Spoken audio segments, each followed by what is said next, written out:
शेठ हलवाई या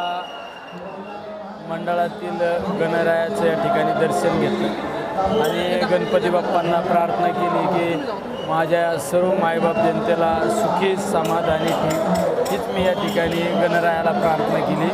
आणि सर्वांना येणारं वर्ष सुखाचं समृद्धीच्या भरभराटीत जाऊ ही या ठिकाणी गणरायाला प्रार्थना करतो।